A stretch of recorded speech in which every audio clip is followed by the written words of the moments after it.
Nós vamos começar mais uma aula da nossa escola dominical da Igreja Presbiteriana de Viçosa, do estudo do livro de Romanos. Nós vamos hoje terminar o capítulo 6 e dar início ao capítulo 7 da carta de Paulo aos Romanos.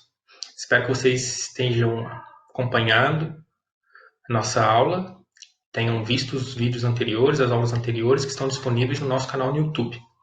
E também que estejam ouvindo nossos podcasts sobre as aulas que demos até agora. Nós vamos então fazer a leitura desse texto e depois nós continuaremos a explanação e a explicação do que Paulo está falando para a gente nesses capítulos.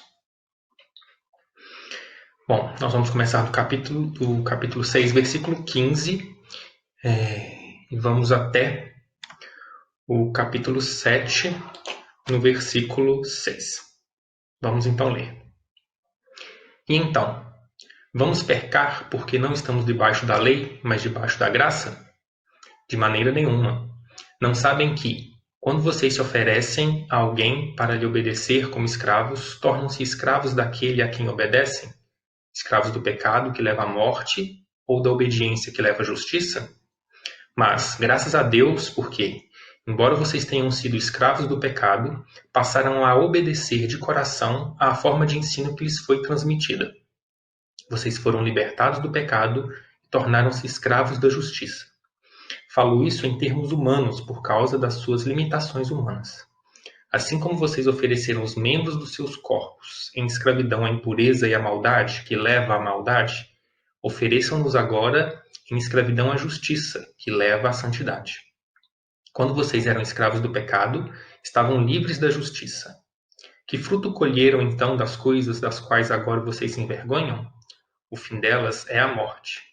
Mas agora que vocês foram libertados do pecado e se tornaram escravos de Deus, o fruto que colhem leva à santidade, e o fim é a vida eterna.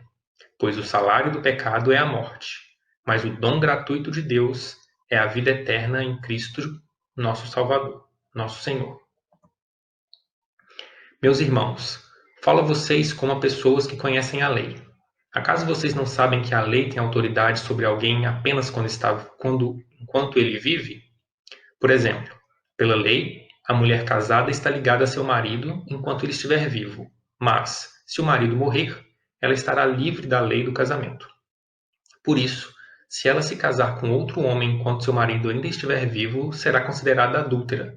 Mas se o marido morrer, ela estará livre daquela lei, e mesmo que venha se casar com outro homem, não será adúltera.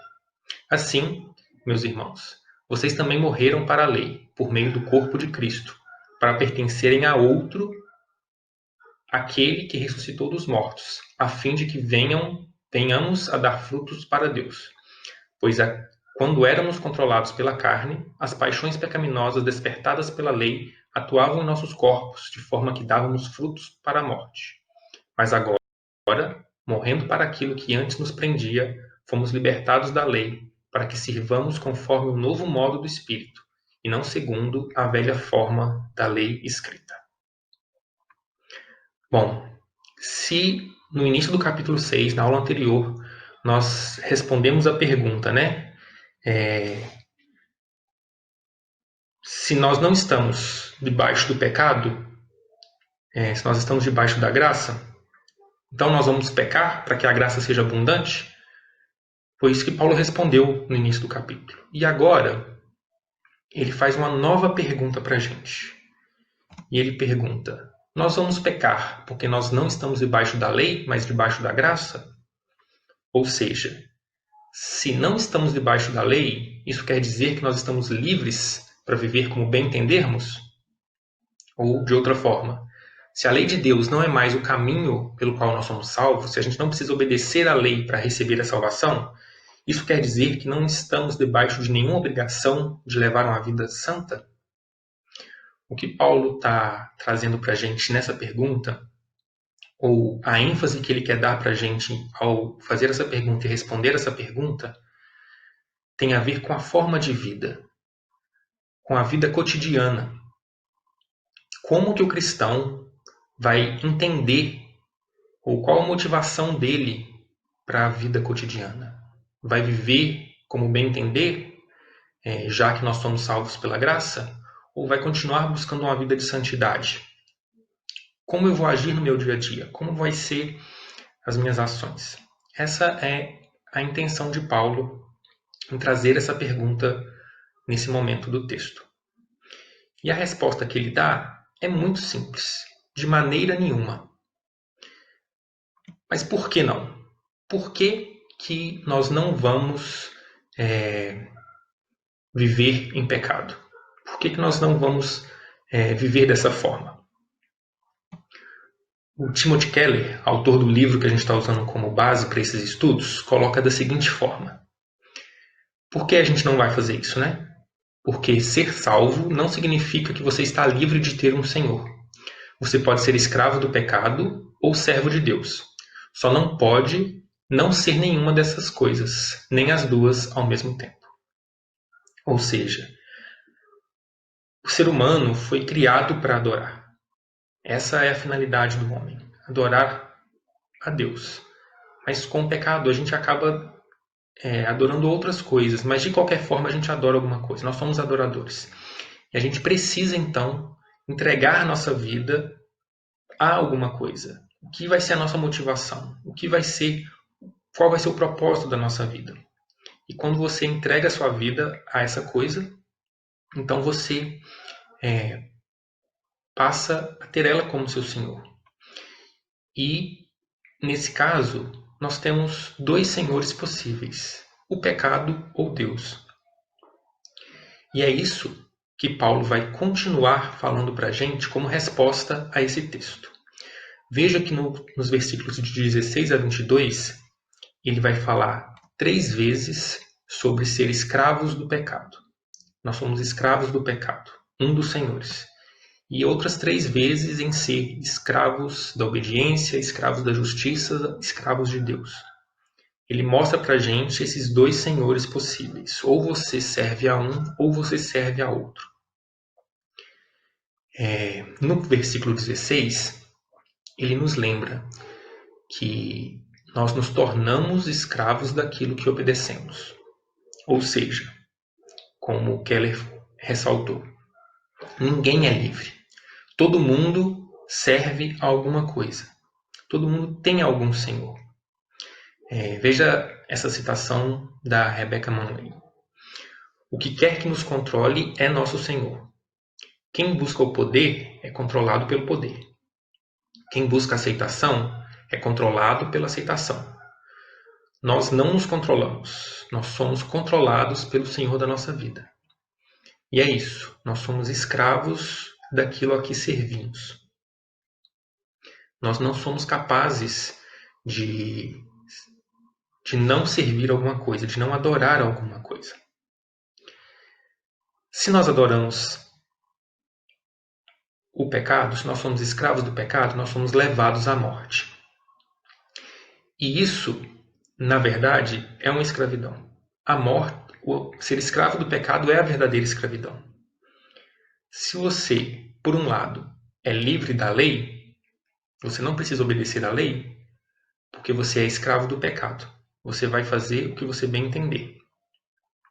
Mas isso te leva à morte. Te leva à morte eterna. E você fica preso a isso. Já quando você se entrega à obediência a Deus, à justiça, você recebe justiça. Você fica livre do pecado. Então você é escravo da obediência, escravo de Deus, mas você é livre do pecado. É livre da condenação. Você é justificado. Você é levado à justiça, como nós temos visto aqui. Veja uma outra citação do livro do Keller. O cristão não tem de obedecer os 10 mandamentos para ser salvo, mas tem de obedecer aos 10 mandamentos para ser um humano livre e, por conseguinte, piedoso. Se não obedecer à lei de Deus, você se torna escravo do egoísmo e do pecado. E é isso que Paulo está falando para a gente nesse texto. Que a gente não está mais obedecendo à lei para buscar a salvação. A gente não é escravo da lei para, obedecendo à lei corretamente, conseguir alcançar a salvação. Nós já temos visto que a salvação é dada por Deus, é graça de Deus. Só mediante a morte de Cristo que nós recebemos a salvação. Nós não estamos mais presos à obediência à lei. Nós não precisamos disso. Mas, se você não obedece à lei de Deus, você se torna escravo do pecado, do egoísmo. Vamos continuar aqui dos versículos 17 a 19, porque Paulo vai fazer uma comparação entre a escravidão ao pecado e a escravidão à justiça. E isso vai nos ajudar a entender um pouco essas duas formas de escravidão, ou esses dois senhores. Primeiro, a gente vai analisar os dois em relação à origem, de onde vêm esses senhores, de onde vem essa escravidão. Bom, no versículo 17 ele fala que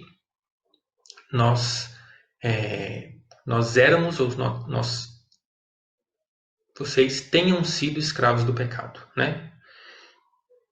Esse verbo indica que nós éramos escravos do pecado. Nós sempre fomos escravos do pecado. A origem do pecado é desde o nosso nascimento. Faz parte da nossa natureza. Desde Adão, todo homem nasceu pecador. Nós somos escravos do pecado por natureza. Não existe humano que nasceu sem pecado, a não ser Cristo encarnado.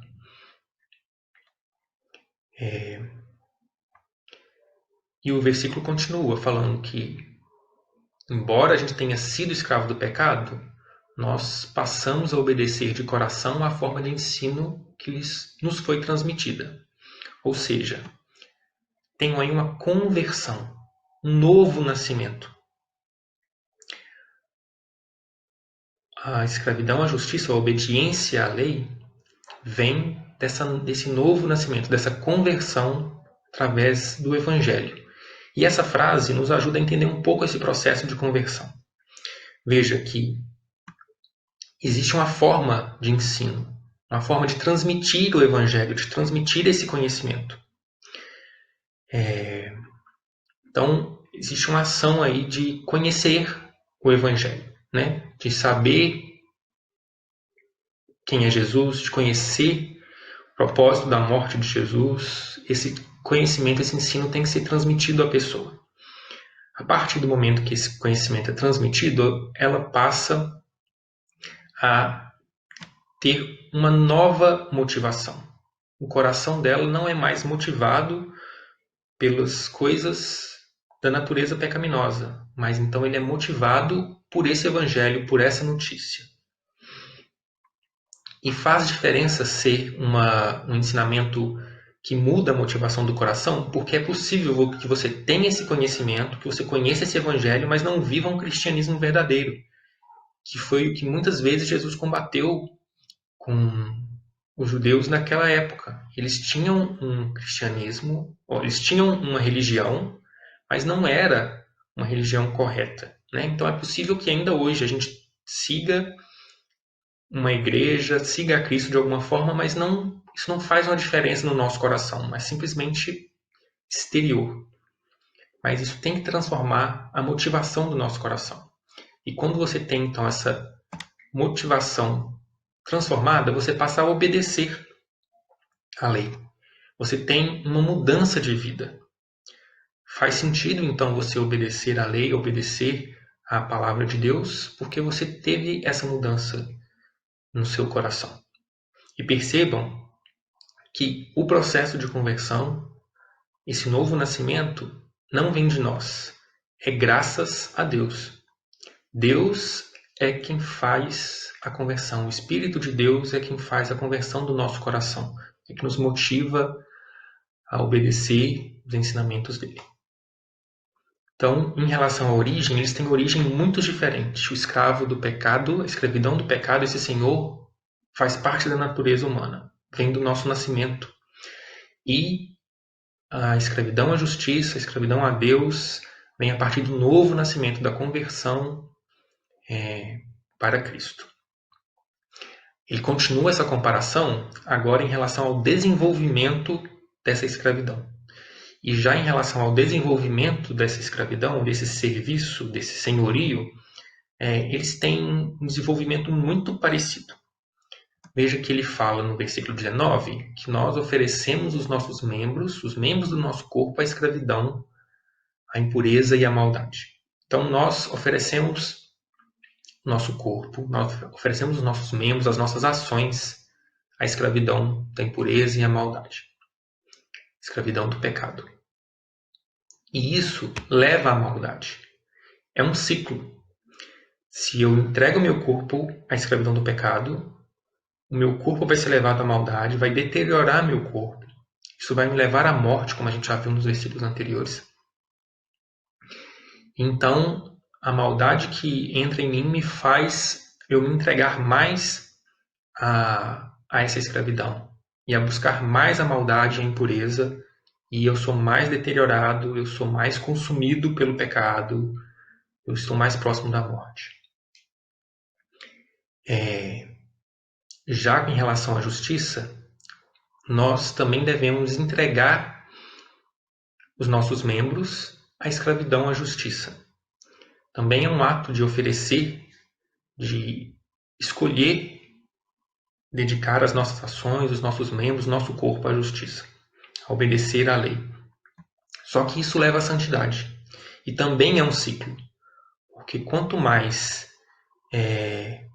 eu me pareço com Cristo, quanto mais eu busco a santidade, mais eu ofereço o meu corpo, meus membros, à justiça e à lei. Mais eu quero obedecer à lei. Então, nos dois casos, ele se desenvolve de forma cíclica, né? É crescente. Quanto mais eu me ofereço, mais eu sou entregue à maldade, caso eu me ofereça ao pecado, ou à santidade, caso eu me ofereça à justiça. Vejam que nós vimos que na conversão nós somos libertos do pecado. E isso foi uma ação de Deus, né? Graças a Deus, nós fomos libertos do pecado e entregues à justiça. E, por conta disso, nós podemos nos oferecer à escravidão da justiça. Nós podemos escolher entregar nossas ações, nosso corpo à justiça. Deus nos transforma. Nós então passamos a agir. A nossa ação é de oferecer os nossos membros, nosso corpo, nossas ações continuamente à escravidão a Deus, à escravidão à justiça. E entrar então nesse novo ciclo de desenvolvimento do senhorio de Deus, do senhorio da lei. Ou não, senhorio da justiça.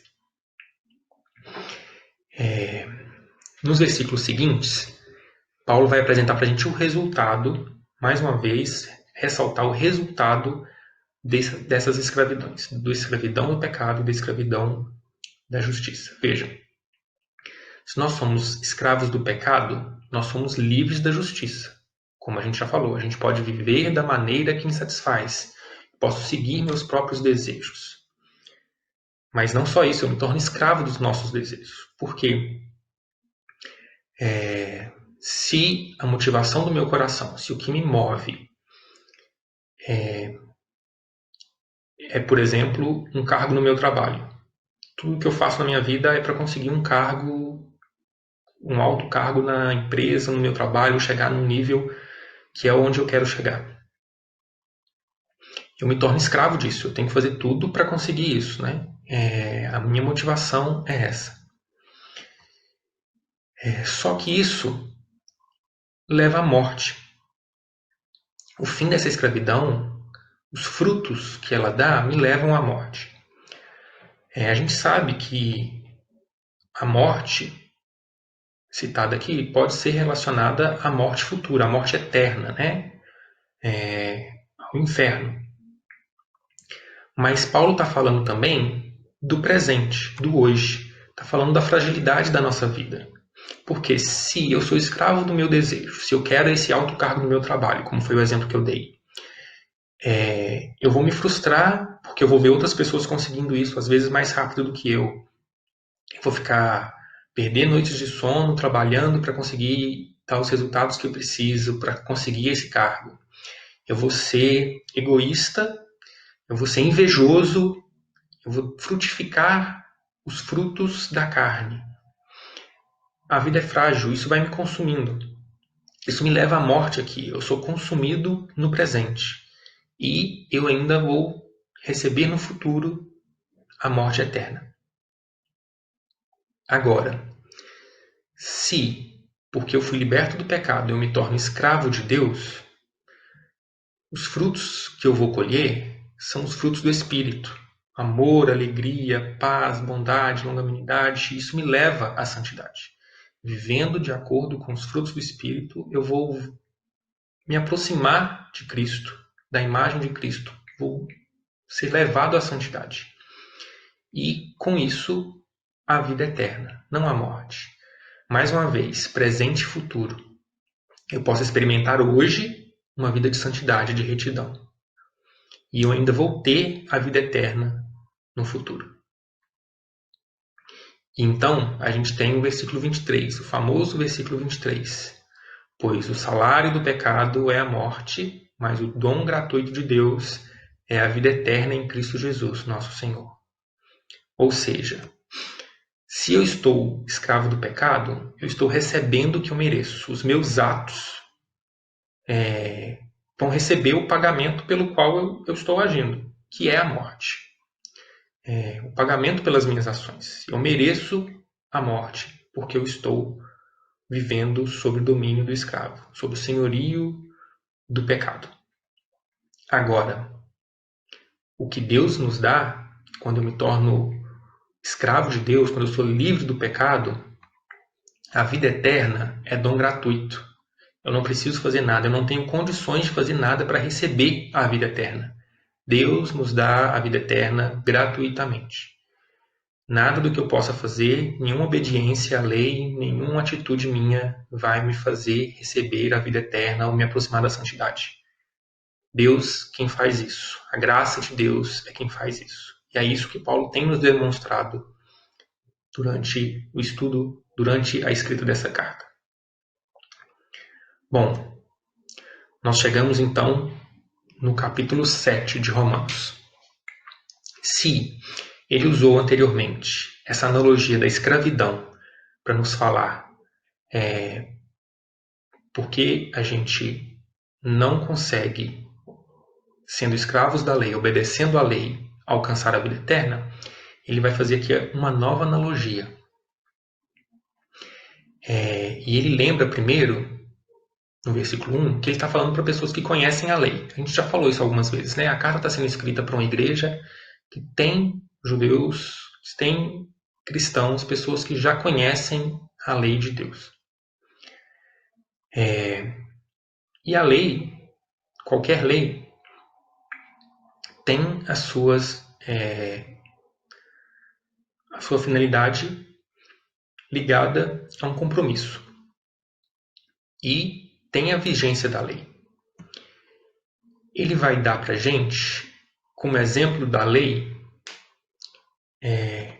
a lei do casamento. Ele vai usar a analogia aqui da lei do casamento. Bem, ele fala para a gente de uma mulher. Uma mulher que resolveu ou que contraiu um matrimônio. Ela se submeteu à lei do casamento com um homem. Ela está ligada a esse homem pelo casamento. A mulher está ligada ao seu marido. Esse compromisso feito entre os dois, essa ligação entre os dois, também promove certas mudanças de vida. Lógico que em muitos sentidos, mas o que a gente vai lembrar aqui é que quando nós estamos debaixo da lei do casamento, a gente passa a servir o outro. Então, eu vou mudar um pouco as minhas atitudes, vou agir de uma forma que agrada ao meu cônjuge. E eu vou fazer isso sem esperar nada em troca. Eu vou tentar agradar a ele, fazer as coisas que agradam a ele, porque eu amo, porque eu me entreguei a ele e eu estou debaixo dessa lei do casamento. Então eu passo a fazer, eu passo a viver junto com ele de uma forma que vai agradar ao meu cônjuge. Eu vou me submeter a isso. Eu escolho isso quando eu contraio um matrimônio, quando eu estou debaixo da lei do casamento. Só que Paulo lembra que se aparece uma outra pessoa na jogada, se aparece uma nova pessoa, enquanto essa lei está vigente, enquanto eles estão debaixo da lei do casamento, se essa mulher se relacionar com essa outra pessoa, ela está em adultério. A lei do casamento é feita apenas entre duas pessoas, entre um homem e uma mulher. E esse outro relacionamento passa a ser extraconjugal, é um adultério, é um pecado, está contra os ensinamentos de Deus. Enquanto o marido estiver vivo, ela está ligada ao marido, a lei está valendo. Porém, se o marido morre, a mulher não está mais obrigada pela lei do casamento com ele. Ele morreu, ele não tem mais como compartilhar, como viver com ela. Ela não está mais obrigada pela lei do casamento com esse marido. Ela pode, então, contrair um matrimônio ou se oferecer como esposa para outra pessoa. Esse relacionamento novo que surgiu após a morte do marido pode sim ser um casamento, ela pode submeter a lei do casamento novamente com esse outro homem. E isso não é pecado. Ela está livre da primeira lei. Ela está livre da lei do casamento que tinha com esse marido que faleceu. Ela pode então contrair esse novo matrimônio. Isso que Paulo fala nesses primeiros versículos, né? Que se a lei só vale para quem está vivo.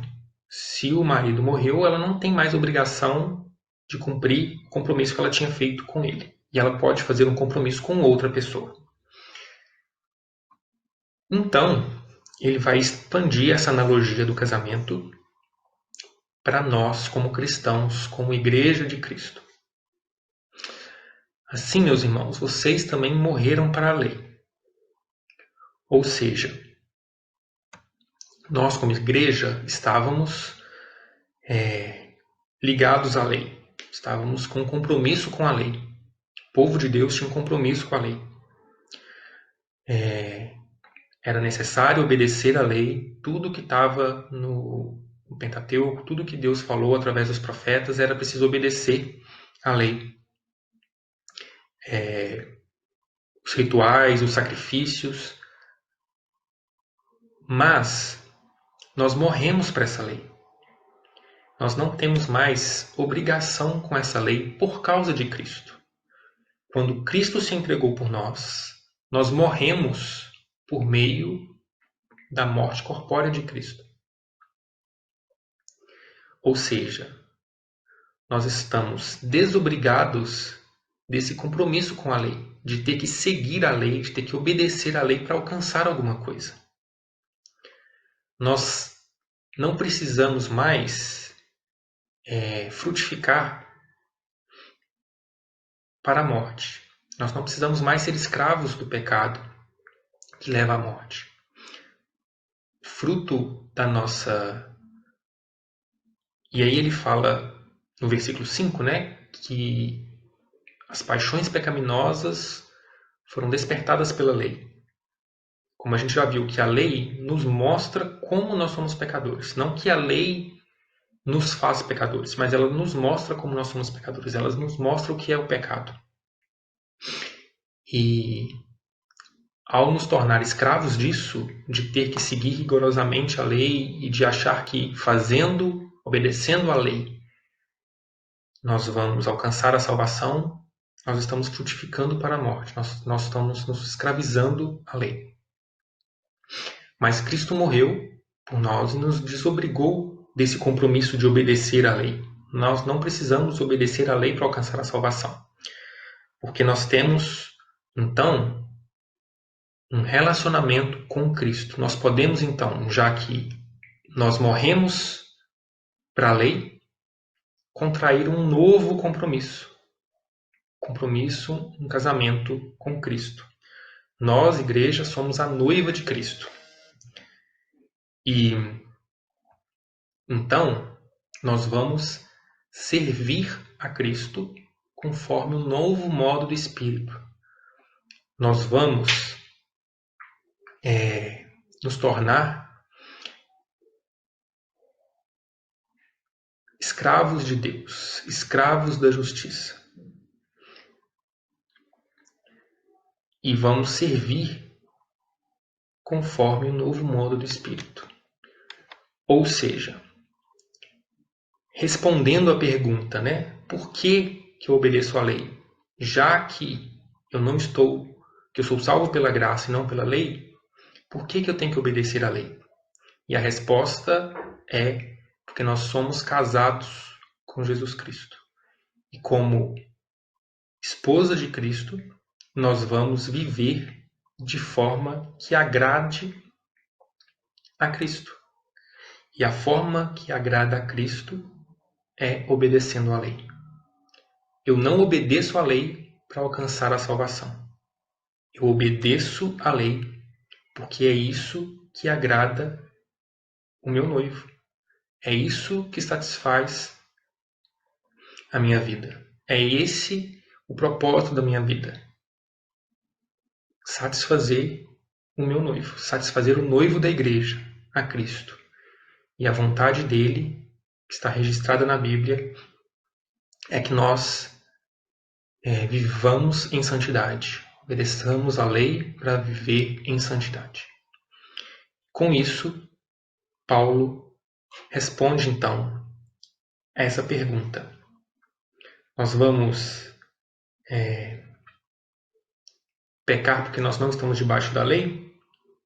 Nós estamos desobrigados a viver debaixo da lei, a obedecer à lei? Assim, o nosso cotidiano, a nossa vida cotidiana tem que ser vivida de modo que as nossas atitudes agradem a Cristo, agradem a Deus. E a gente vai fazer isso obedecendo à lei, vivendo em santidade, e não vivendo em pecado de acordo com as nossas próprias vontades. Espero que vocês tenham aproveitado esse estudo, que ele seja uma bênção nas nossas vidas e nos ajude nesse compromisso de obedecer à lei para agradar a Cristo. Que a gente se livre, que a gente deixe de lado a escravidão do pecado, para então contrair esse compromisso com Cristo. Que a gente receba de Deus a conversão que o Espírito Santo dá, através do ensinamento da palavra dele, que isso transforme nossos corações e mude a nossa motivação, para que a gente consiga então obedecer à lei, obedecer à palavra de Deus. Amém. A gente se encontra na próxima aula.